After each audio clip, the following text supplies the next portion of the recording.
Welcome to EduPlanet 21's 10-Minute Tuesdays, a series of conversations with experts in education. We will be speaking with authors of our PLUS Learning Pathways to provide educators with actionable information in bite-sized pieces. My name is Claire Coop-Scott, and I'm with EduPlanet 21's content team.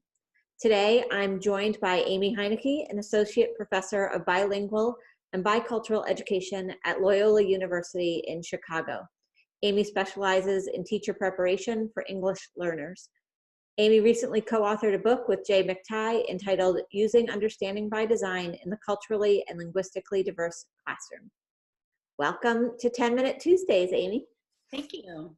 So it's great to be here with you again. And what I'd really like to talk about today is focusing on the secondary classroom. We've done had two conversations so far. One was generally about CLD, and the next one focused on the elementary classroom. So today I'd love to focus on the secondary classroom. So can you describe for us what CLD awareness and adaptations look like in the secondary setting? Sure. One of the most important things to put out there that in the secondary setting, this approach to teaching culturally and linguistically diverse students is based on the premise that all teachers are teachers of English learners or of students who are still developing academic language. So oftentimes in the secondary setting, we see an ESL tract, for example, or a sheltered tract, where kids who have been labeled as English learners are placed in separate classrooms, so that certain teachers in the building don't have to take this focus. We're seeing more and more in the field this integration of students who are labeled as English learners into regular classrooms, which I think is absolutely fantastic, because just because kids are still developing the English language doesn't mean that they aren't able to achieve at high levels and to learn discipline and to engage in conceptual processing and understanding and things of the like. So that's kind of the first premise to put out there. So in the secondary classroom, when I talk about this, I'm not talking about the ESL secondary classroom. I am talking about if you are a secondary teacher of math, of science, of history, of PE, of health, etc. So the first thing to put out there is that it should look relatively similar to a regular classroom insofar as the content that you are teaching. The goal when we're talking about teaching culturally and linguistically diverse students, particularly in the secondary setting, what we want to hone in on is this nature of high expectations. So you're teaching rigorous disciplinary content, but it's scaffolded for language. So you're maintaining the same grade level goals and standards that you would in any other class or with any other students, but you're particularly attending to language. Now, what does that mean? That means that we use language in very complex and demanding ways, particularly in secondary content classrooms. So the language of chemistry is really complex. It's also very different than the language of biology or the language of physics or the language of geometry or the language of, you get my point. Yes.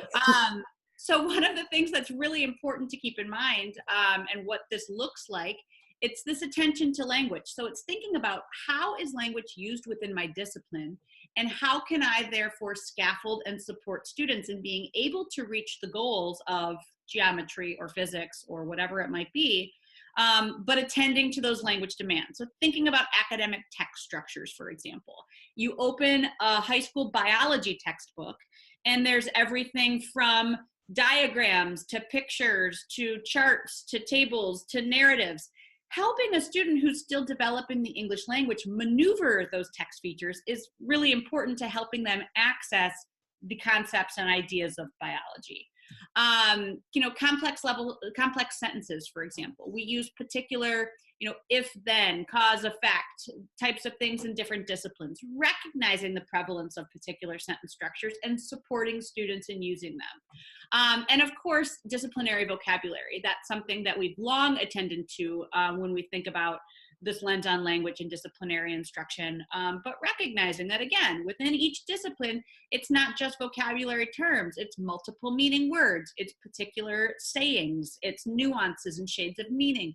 So really, when we talk about what this approach to teaching culturally and linguistically diverse students means in a secondary classroom, it's holding high expectations and still teaching content, yet really being critical and thinking about those language demands within the content areas so that they can be scaffolded and supported accordingly. That's great. Can you share with us a success story or two in some districts or classrooms that you've seen be successful and really make a change in their approach? Absolutely. I've found that secondary settings are a little bit more of a tougher nut to crack because that just because of the nature of the schedule and the kind of deeply institutional nature of kind of having the ESL track and things like that. And especially secondary teachers, they're very in-depth experts in their content areas. So they are the mathematics expert in the building. They are the life sciences expert in the building.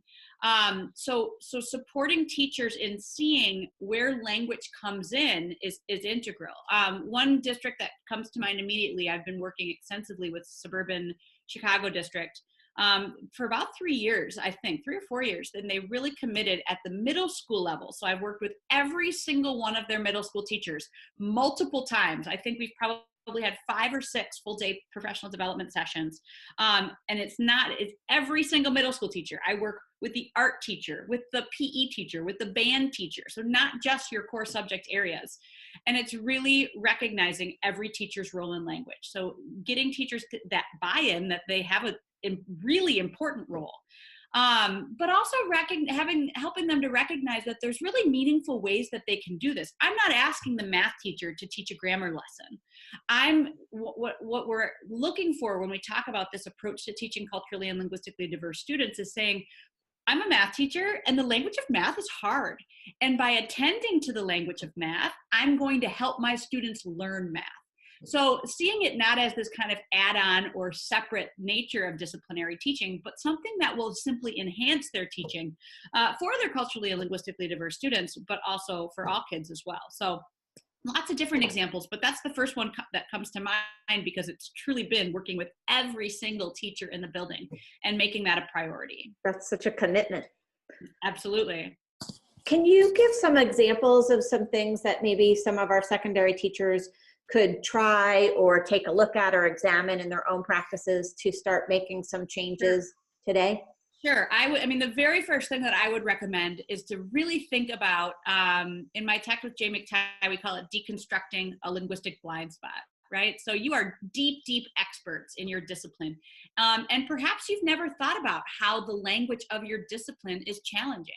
The WIDA Consortium has wonderful resources that are freely available online that can help really deconstruct that linguistic blind spot. And it's also something that we do in one of the learning paths as well, where it's saying, all right, I teach this. What are those word level demands? So the vocabulary, the multiple meaning words, the collocations, etc. What are the sentence level demands? What are the discourse level demands? Those text features, etc.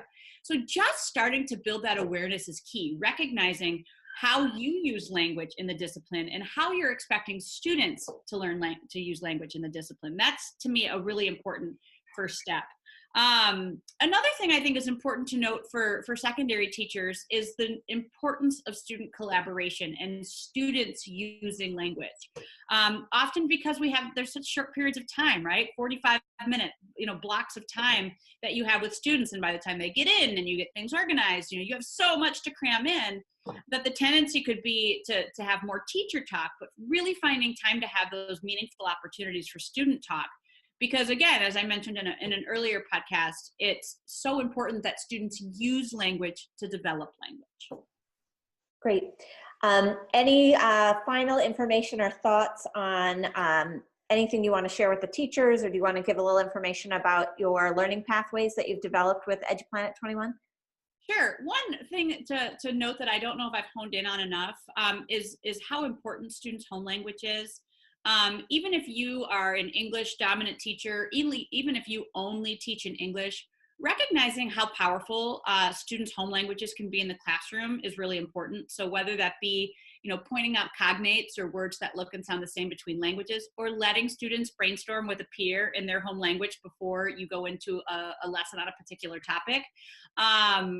That's just something that another kind of one of those quick and easy things that you can do is just really recognizing the value of that and seeing if there's places that you can meaningfully incorporate that into your classroom.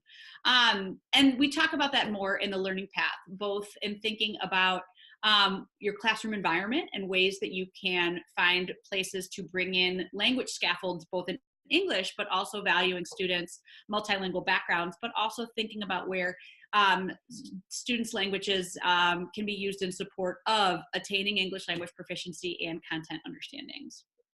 That's great. Well, thank you, Amy, for joining us for another conversation. And we're hoping to get you and Jay in a future conversation to talk more about your book. Excellent. That'd be wonderful. Thank you.